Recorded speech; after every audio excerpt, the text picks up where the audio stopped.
সর্বশেষ যে খেলাফত পতন হলো এখন থেকে 100 বছর আগে, এই খেলাফত পতন করা হয়েছে 3 মতবাদের মাধ্যমে। কিসের মাধ্যমে? 3টা মতবাদ। যখন মুসলমানরা দুনিয়ার ভোগবিলাসে মেতে উঠলো আর কাফের মুশরিকরাও ষড়যন্ত্র করে একের পরে এক এলাকা দখল করলো, আর মুসলমানদের খলিফাও যা করা দরকার ছিল তা করতে পারলো না, সময়ের সঙ্গে খাপ খাইয়ে নিজেদেরকে ওদের মোকাবেলায় ময়দানে ধরে রাখতে পারলো না, এক পর্যায়ে মুসলমানদের সেই সময় যে খলিফা ছিল সুলতান দ্বিতীয় আব্দুল হামিদ, সর্বশেষ ওসমানী খলিফা, তাকে দেশ থেকে দেশান্তরিত করলো মোস্তফা কামাল আতাতুর্কের মাধ্যমে। মুসলিম বিশ্বের উপর 3টা মতবাদ চাপিয়ে দিল। এটাই হলো আজকের আমার মূল কথা। 3টা মতবাদ চাপিয়ে দিল। আল্লাহর কসম করে বলি, এই 3 মতবাদ যতদিন মুসলমানরা ধরে রাখবে খেলাফত দুনিয়ায় কায়েম হবে না, সম্ভব না। কারণ কাফেররা খেলাফত দূরই করেছে এই 3 মতবাদ দিয়ে। কয়টা মতবাদ? 3টা। 1 নম্বর মতবাদের নাম হলো জাতীয়তাবাদ। কাফের মুশরিকরা মুসলমানদেরকে শেখালো, আরে তোমরা সারা দুনিয়ায় 200 কোটি, তাতে কি? তোমরা এক না, তোমরা আলাদা আলাদা আলাদা।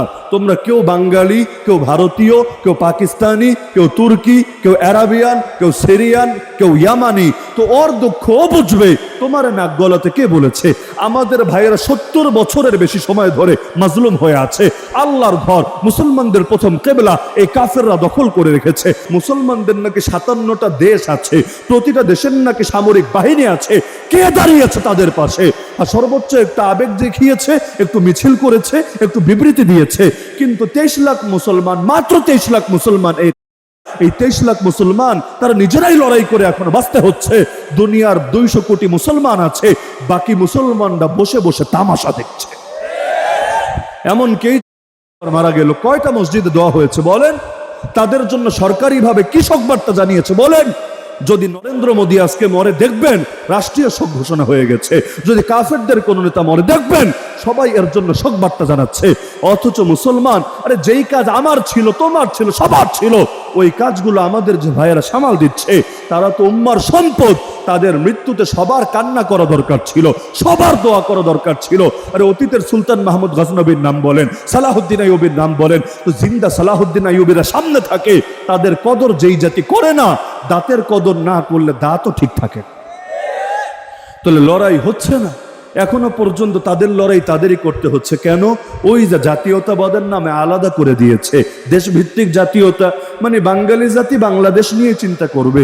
ওদিকে আসামে কয়েকশো মাদ্রাসা মসজিদ শহীদ করেছে, প্রতিবাদ নাই। আমার কি? ওটা তো আসামের বিষয়। কাশ্মীরে কত হাজার মুসলমান মেরেছে, মারুক, আমার কি? এটা তো তাদের বিষয়। এমনকি একটা সময় ছিল যে বাবরি মসজিদ যখন ভেঙেছে, আমাদের বড়রা সেই সময় কিন্তু বাংলাদেশও আন্দোলন করেছেন, এমনকি বৃহৎ লং মার্চের ডাক পর্যন্ত দিয়েছেন।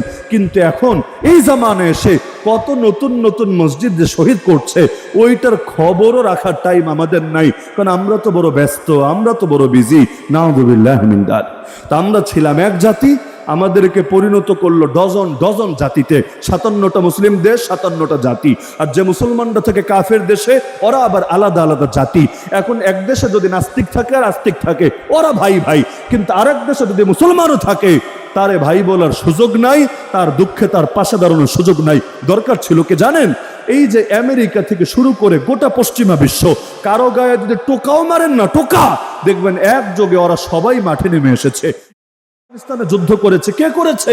এক আমেরিকা করে নাই, গোটা পশ্চিমা জোট, এই গোটা ন্যাটো, 50-এর অধিক দেশ একসঙ্গে হাতে হাত রেখে লড়াই করেছে। এমনকি এর মধ্যে তুরস্ক আছে। এই তুরস্ক পর্যন্ত আমেরিকা সঙ্গী হয়ে লড়াই করেছে আফগানিস্তানে 19টা বছর আমাদের মুজাহিদিন ভাইয়ের বিপক্ষে। নাউযুবিল্লাহ মিন যালিক। অথচ দরকার ছিল এটা মুসলমানদের থাকবে। 57টা দেশ থাকলে সবগুলো দেশ মিলে একটা সম্মিলিত বাহিনী বানাও না।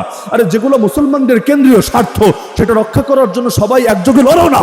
আজকে যদি ডাক দেওয়া হয়, তারাই এসেও কে কে আছো আল আকসা রক্ষার লড়াইয়ে যাবা, কে কে আছো ফিলিস্তিনের পবিত্র জিহাদে শরীক হবা, আমি আল্লাহর উপর ভরসা করে আর আপনাদের উপর সুধারণার ভিত্তিতে একথা বলতেই পারি, এক তারাইল থেকে এই কাফনের কাপড় গায়ে দিয়ে কয়েক লক্ষ যুবক ময়দানে নেমে আসবে। আর আমাদেরও নিয়ে চলে জিহাদের ময়দানে। যতদিন বেঁচে থাকবো লড়াই করব, মরতে হলে শহীদে মরণ মরবো। কিন্তু বেঁচে থাকতে আমাদের মুসলমানদের প্রথম কেবলা কাফেররা দখলে রাখবে, সেটা ভেঙে মন্দির বানানোর স্বপ্ন দেখবে। এমনকি ইতিমধ্যে ওরা ইবাদত শুরু করেছে, পত্রিকায় এসেছে। আল আকসায় ইবাদত শুরু করেছে, মসজিদে এসে বিজাতীয় ইবাদত করবে, মুসলমান এটা সয়ে নেবে, কিছুতেই হতে পারে না, পারে না, পারে না। মুসলমানরা এক ধরনের জাতীয়তায় বিশ্বাসী, সেটার নাম ঈমানে জাতীয়তা। যারাই ঈমান আনবে সবাই এক জাতি।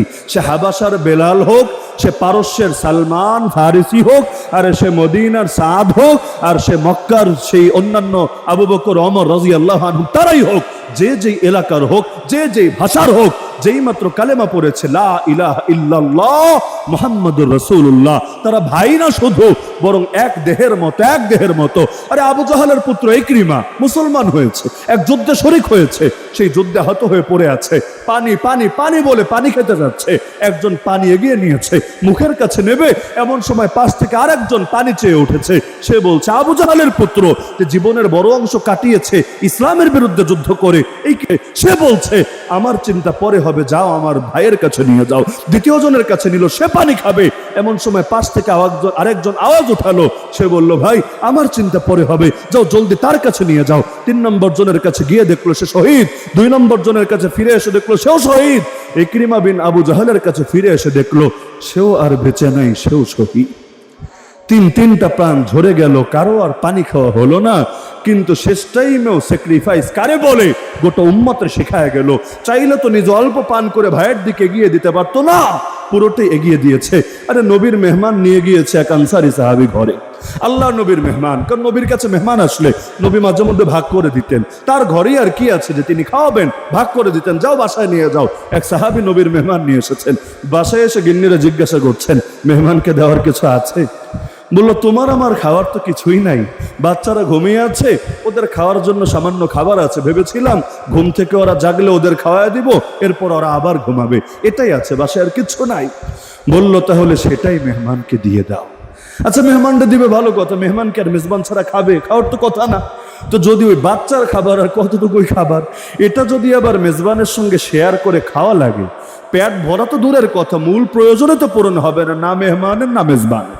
কিন্তু এখন কি করা যায়? এবার স্ত্রীরা বলে দিল যে এক কাজ করো, তুমি বাতিটা ঠিক করার মতো অভিনয় করে বাতিটা নিভায় ফেলো। মেহমান ভাববে যে তেল মনে হয় ফুরিয়ে গেছে, এখন যদি আমাদের লাইট অফ করে দেয় আমরা কি ভাববো? যে কারেন্ট চলে গেছে, জেনারেটর তেলও ফুরিয়ে গেছে। এখন যদি এখানে তলে তলে কারো ষড়যন্ত্র থাকে, এটাও তো আসলে বুঝে ওঠার উপায় নাই। তো এখন মেহমান স্বাভাবিকভাবে এটাই ভাববে, ইচ্ছে করে কেউ আর বাতি নিভায় নাকি, এটাই ভাববে তেল মনে হয় ফুরিয়ে গেছে। আর ওই যুগে এই রাতে তেল কই পাবে, দোকান কই পাবে, সম্ভব না, তাহলে অন্ধকারেই খেতে হবে, পকেটে মোবাইলও নাই যে টর্চ লাইট ফ্ল্যাশ লাইট জ্বালায় খাবে, উপায় নাই। তো ব্যাস এই সুরাতে এখতিয়ার করলো। এখন স্ত্রী কৌশল করে বাতি নিভিয়ে দিল, মেহমানের সামনে খাবার দিল, মেহমান মন ভরে খেলো, মেজবান পাশে বসে দাঁত দিয়ে আর মুখ দিয়ে আওয়াজ করলো, খাবার তো নাই, কি খাবে? তো মেহমানরা বুঝ দিচ্ছে, হ্যাঁ ভাই আছি, খাচ্ছি, আমরাও খাচ্ছি, আপনিও খান, মুখ দিয়ে আওয়াজ করেছে। সারা রাত এই বাচ্চারাও না খাওয়া, স্বামীও না খাওয়া, স্ত্রীও না খাওয়া, মেহমান খেয়ে আল্লাহ শুকরিয়া আদায় করেছে, আলহামদুলিল্লাহ আলহামদুলিল্লাহ। তো এই মেহমান তো শুকরিয়া আদায় করেছে। সকালবেলা সেই সাহাবী গিয়েছে আল্লাহ রসুলের পেছনে ফজরের নামাজ আদায় করবে। আল্লাহ রসুল তাকে দেখে জিজ্ঞাসা করছেন, ওরে আমার সাহাবী, কি আমল করলা তুমি গত রাতে? আল্লাহ দেখি তোমার ব্যাপারে কোরআনের আয়াত নাযিল করে দিয়েছে, ওয়ায়ুসিরুনা আলা আনফুসিহিম ওয়ালাউ কানা বিহিম খাসাসা, তারা অন্যকে প্রাধান্য দেয় নিজের উপর, যদিও এতে কষ্ট হয়। ওয়ামাইয়ুকা শুহা নাফসিহি, অন্তরের কিপটামি আর সংকীর্ণতা থেকে যাকে রক্ষা করা হলো, ফাউলাইকা হুমুল মুফলিহুন, তারাই কামিয়াব, তারাই সাকসেসফুল, তারাই সফল কাম।